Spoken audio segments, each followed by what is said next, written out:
Students, good morning, good afternoon, good afternoon. कल मैंने आपको महादेवी वर्मा का जीवन परिचय और उस महादेवी वर्मा के पाठ गिल्लू माने गिलहरी का नाम गिल्लू दिया है, किसने? महादेवी वर्मा ने। तो उसके बारे में एक व्याख्या समझाई थी। आज मैं आपको उसी पाठ की दूसरी व्याख्या समझा रही हूँ, सो आप बहुत ध्यान से सुनिए और उसे समझिए। देखिए, यह कागभू शुंडी भी विचित्र पक्षी है। कौन?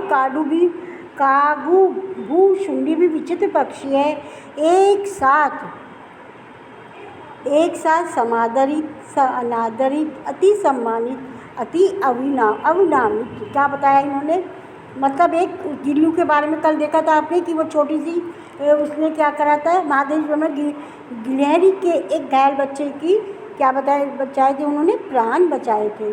वह 2 वर्ष तक महादेवी वर्मा जी के पास रही और वह उन्हें अपने क्रियाकलापों के द्वारा चौंकाता रहता था।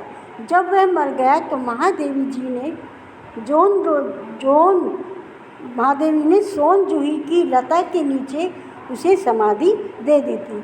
तो अब उसी के बारे में आगे अब इसमें कौवे का बताया गया है। काव का मतलब क्या, काव को किस प्रकार से सम्मानित, आदर प्राप्त और अपमानित होता है, ये सब उसमें बताया गया है। देखिए, महादेवी के पहले तो देखिए, कागभू शुंडी माने क्या होता है? कोआ। क्या होता है? कोआ। और समादरित माने सम्मानित। समादरित माने सम्मानित। और कागभू शुंडी माने काग होता है। क्लियर? अब होता है अनादरित। अनादरित माने क्या होता है? अपमानित। क्या होता है? अपमानित। ऐसे हो गया। अब और उसका क्या होता है? अवमानित माने क्या होता है? अवमानित। और उसके बाद है सम्मानित माने सम्मानीय, मतलब सम्मानित। और अनादरित माने, अवमानित माने क्या होता है? अनादरित। क्या होता है? अनादरित। और ऐसे ही अवमानित माने क्या होता है? अवमानित माने अनादरित। और मधुर संदेश माने प्रिय समाचार। क्लियर? अब आप इसकी हिंदी जानिए। महादेवी जी कहती है, या महादेवी जी का कहना है कि उनको कोओ के प्रति, किसके प्रति? कोओ के प्रति भारतीय अवधारणाओं की विचित्रता पर बड़ा आश्चर्य होता है। किनको? महादेवी जी को। किसकी बात? किनके पे? कोओ के प्रति भारतीय अवधारणाओं, मतलब कोओ के प्रति उनके कैसी कैसी अवधारणाएं की विचित्रता पर, बड़ी विचित्रता पर उनका क्या होता है? बहुत अधिक आश्चर्य होता है। वे सोचती हैं हमारे बेचारे, अब वो उसके बारे में क्या सोचते हैं जानिए, कि वे सोचते हैं कि यद्यपि कौओं से कई गुना सुंदर पक्षी हमारे देश में हैं। किससे? कौओं से। कौओं से कई गुना सुंदर पक्षी तो हमारे देश में हैं। जैसे कौन कौन से सुंदर पक्षी हैं? गरुड़, हंस और मोर। कौन कौन से? गरुड़, हंस और मोर, है ना। ये बहुत सुंदर पक्षी हैं और कौओं से ज़्यादा सुंदर हैं। फिर भी भारतीय हिंदुओं का ऐसा विश्वास है ना। फिर भी भारतीयों का हिंदुओं का ऐसा विश्वास है कि उनके पूर्वजों की आत्माएं, किनकी? पूर्वजों की आत्माएं पितृपक्ष, श्राद्ध पक्ष में देखते हैं ना, कौओं को जिमाया जाता है। अपने वंशजों से कुछ प्राप्त करने के लिए काक बनकर पृथ्वी पर अवतरित हुए हैं। देखा ना, अवतीर्ण हुए होती हैं। मतलब देखा आपने कि श्राद्ध के दिनों में किस तरह से कौओं को पूजा जाता है।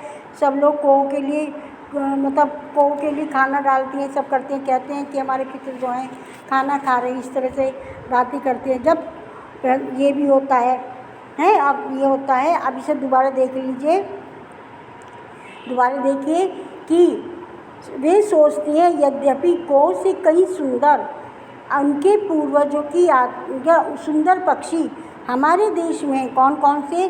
जैसे मयूर, हंस, गरुड़ आदि। भारतीय हिंदुओं का क्या विश्वास है?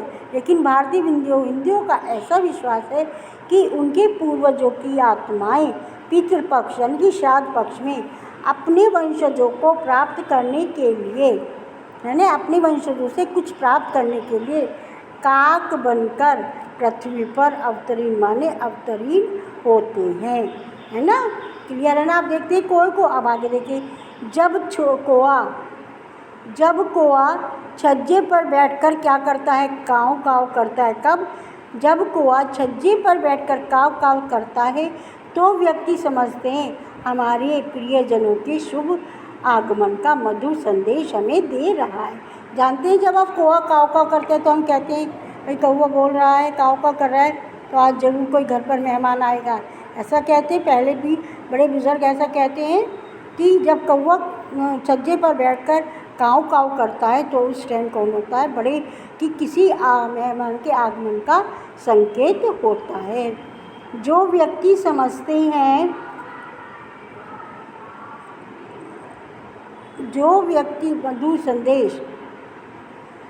व्यक्ति समझते हैं कि वे हमारे प्रियजनों के शुभ आगमन का मधुर संदेश हमें दे रहे हैं, जो समझते हैं कि भाई जो कौवा काव काव बोल रहा है तो किसी प्रियजन के आने का संदेश ही है, तो ये क्या हो रहा है? वे मधुर संदेश हमें दे रहा है। महादेवी जी आगे कहती हैं कि कोए जैसे पक्षी के साथ ही इस प्रकार की मान्यताओं के जुड़े रहने पर आश्चर्यचकित उनको मतलब वे आश्चर्यचकित होती हैं। दूसरी हम कौवों की काव काव करने के अवनाम के अर्थ में प्रयुक्त करते हैं।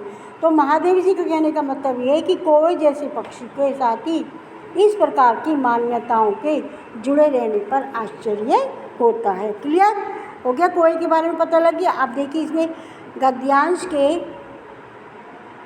गद्यांश के पाठ शीर्षक का नाम, तो गद्यांश के पाठ और लेखिका का क्या नाम है? गद्यांश के पाठ में आपको मैंने पहले पढ़ा है, इसका नाम गद्यांश के पाठ का नाम गिल्लू है और लेखिका का नाम महादेवी वर्मा है। क्लियर?